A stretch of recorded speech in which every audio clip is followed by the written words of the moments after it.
side. I can't tell you don't be afraid. I wish I could, because I'm afraid.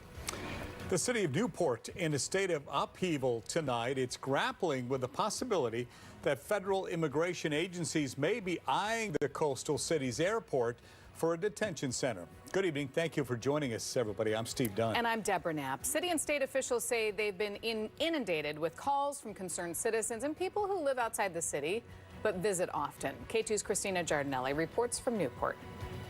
We are using whatever levers we have to gain information. Jan Kaplan, mayor of Newport, is working this Veterans Day. In fact, most of the coastal town staff is. It's all hands on deck. Staff, city leaders, and state lawmakers like Representative David Gomberg, whose district includes Newport, are trying to get answers from federal immigration agencies about the potential for an immigration detention center to be sited at the Newport airport. What we know is that the Coast Guard Air Rescue Station has been pulled out of Newport. Gomberg says the feds pulling the Coast Guard helicopter to North Bend at the end of October was clue number one. With no warning at the worst possible time of the year, with the crab season starting and the weather changing, and that's going to put lives at risk. Kaplan says when residents in Newport noticed the absence of the helicopter, the calls started coming in.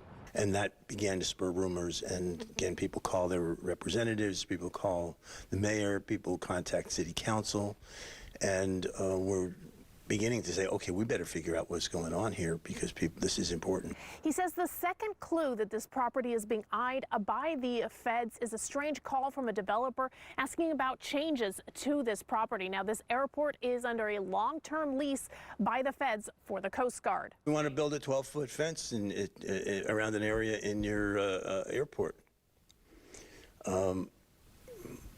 So that, again, we're not getting any direct information. We're having to infer from questions asked of us. So, I mean, that would require rezoning for a 12-foot fence, right?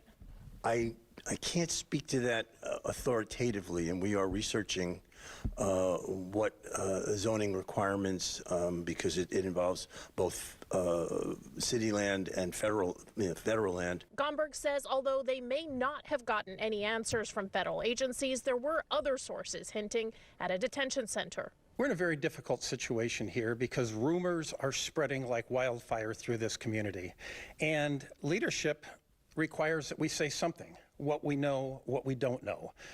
That has been the challenge, to try and provide credible information. Both Gomberg and Kaplan say normally they would not release information before being certain, but say they cannot ignore this level of concern from their community, and they want people to know that they're trying to get more information.